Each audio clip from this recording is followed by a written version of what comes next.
ఉన్న బంగారాన్ని విడిపించి ఆ రోజు ఆన్లైన్ రేటుకే మేము కొంటాం. Sharma gold company. Hi hello, welcome to Suman TV. నేను మీ రోషన్. ప్రజెంట్ నాతో పాటు ఒక స్పెషల్ గెస్ట్ ఉన్నారనమాట.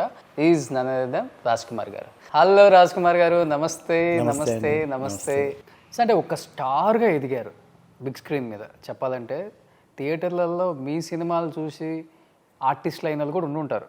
ఇప్పుడు బుల్లితెర మీద చాలామంది ఉన్నారు కాబట్టి అటు వాళ్ళ ఎంతో ప్రయత్నాలు చేసి కుదరక, ఆఫర్లు రాక, సరే సీరియల్తో అయినా అడ్జస్ట్ అవుదాం అనుకునే వాళ్ళు కూడా చాలామంది ఆర్టిస్టులు ఉన్నారు. ఇప్పుడు చాలామంది చెప్పుకుంటే పేర్లు చాలా ఉన్నాయి నాకు తెలిసిన వాళ్ళు కూడా.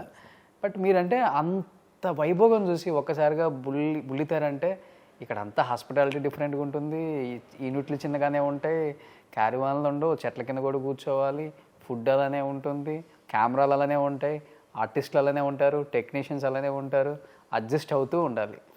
టైం పట్టిందా లేకపోతే వెంటనే పటాపటా వెళ్ళిపోయిందా? నేను సినిమా నుంచి సీరియల్స్కి వచ్చినప్పుడు సార్, అప్పట్లో ఒక కెమెరా తప్ప అన్నీ సేమ్ అలాగే ఉండేదన్నమాట.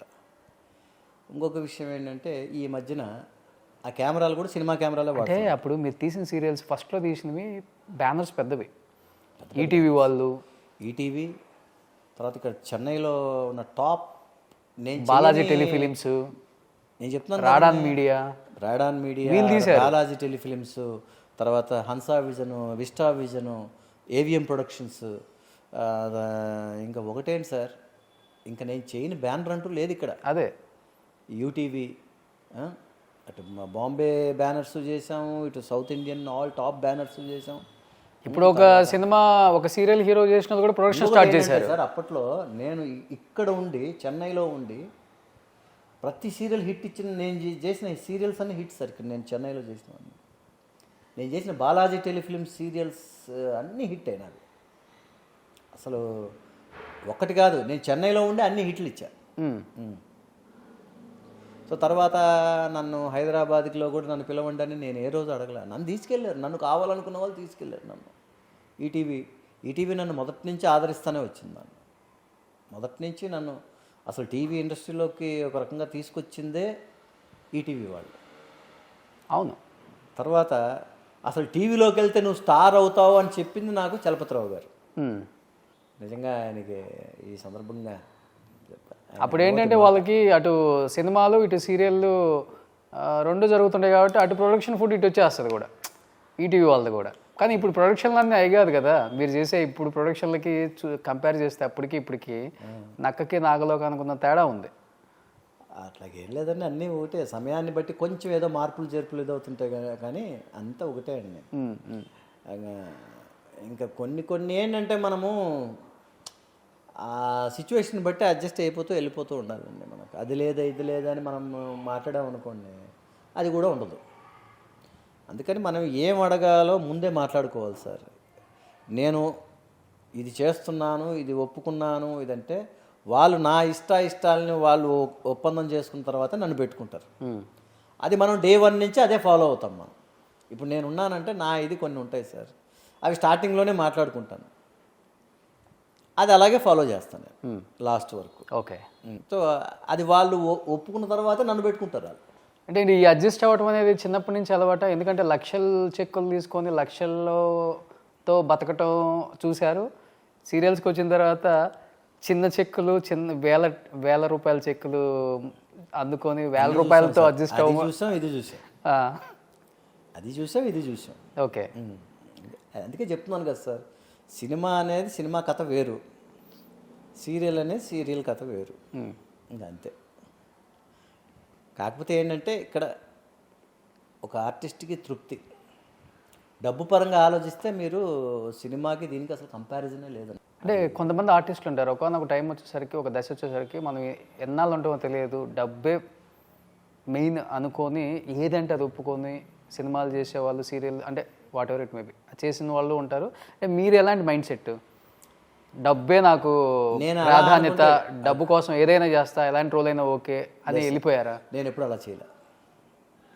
అలాంటి పరిస్థితి వస్తే డబ్బే ఇంపార్టెంట్ అంటే నేను ఇది చేయాల్సిన అవసరం లేదు సార్, వేరే చేస్తాను నేను. అసలు మీ దగ్గర చాలా ఉంది. మా బిజినెస్ నేను చూసుకున్నా సార్. అదే మావి మేము చూసుకుంటే చాలు. మాకున్నవి మేము కరెక్ట్గా చూసుకుంటే హ్యాపీగా మాకు మా పిల్లలకు వాళ్ళందరికీ ఏమేమి చేయాలో అన్నీ చేసేస్తాం. 10 తరాలకు ఉంది. అట్లని కాదు, అలా 10 తరాలు తరతరాలు అని కాదు సార్. మనం డబ్బే ప్రాముఖ్యత అనుకుంటే కనుక ఆ బిజినెస్లు చేసుకోవచ్చు. మైనింగ్ బిజినెస్ కన్నానా అండి? మైనింగ్ కన్నానా? ఇంకోటి చెప్పండి మీరు. అంతే కదా మరి అది ప్రధానం కాదు మనకి. మనం చేసే పనిలో మనకు తృప్తి, మనం అంతే. డబ్బుతో కొలమానం వేసుకోకూడదు సార్. అలా డబ్బుతో ఇదంటే కనుక సినిమా తర్వాతనే ఏదైనా సరే, సినిమాని మించి లేదు. ఇంకా మనం సినిమా కాదు ఇలాగా అని వచ్చినప్పుడు దీంట్లో ఇది కథ వేరుగా ఉంటుంది అనమాట. ఓకే.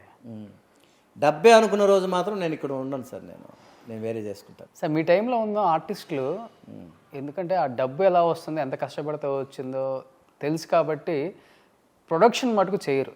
ఏ హీరో తొందరగా సాహసం చేసి మనం డబ్బులు పెట్టి సినిమా తీద్దామే మనం ఎందుకు చేతులు కాల్చుకోవటం అనేది ఎక్కువ ఆలోచిస్తారు. అలాంటివి మీరు 2013 ఒక సినిమా తీసి దాదాపు 3-4 కోట్లు లాస్ అయ్యారు. 3 crores. 3 crores. అవును.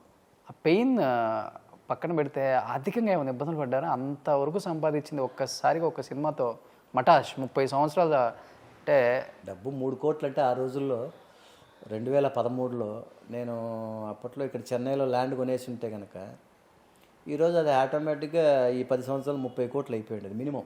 అవును, నేను ఊరికే చెప్తున్నా, 30 కోట్లు అనేది ఈజీగా అయిపోయింది. అది చిన్న మిస్టేక్ అది యాక్చువల్గా. నా వైఫ్ వద్దని చెప్పినా కూడా చేసిన పని అది. అందుకే మామూలుగా జనరల్గా అందరూ పెళ్ళాన్ని చెప్తే వినాలా అంటుంటారు. పెళ్ళాన్ని చెప్తే వినాలి అని నేను గంటాపదంగా అప్పుడు అర్థమైంది. ఖచ్చితంగా సీరియల్ ప్రొడక్షన్ స్టార్ట్ చేసేసి ఉంటే ఆ టైంలోనే ఇవాళకి ఈ 10-11 సంవత్సరాల్లో నేను ఒక 5-6 సీరియల్స్ అన్న ప్రొడ్యూస్. పెద్ద బ్యానర్ అయ్యేది కదా. పెద్ద బ్యానర్ కూడా ఎస్టాబ్లిష్ అయిపోయింది. మీకు పేరు ఉంది కాబట్టి. అవును. నేను అది చేయకుండా సినిమా చేయడం అనేది మిస్టేక్. ఆ సినిమా బాగా వచ్చింది, అయితే బాగా వచ్చింది, మంచి పేరు వచ్చింది.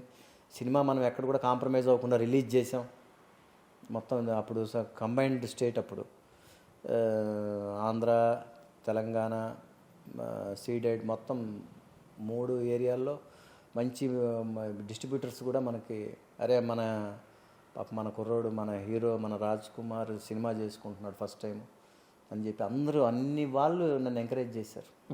ఇటు డిస్ట్రిబ్యూటర్స్, ఇండస్ట్రీ మొత్తం బాగా సపోర్ట్ చేసింది. బాగా అన్నీ చేశాం.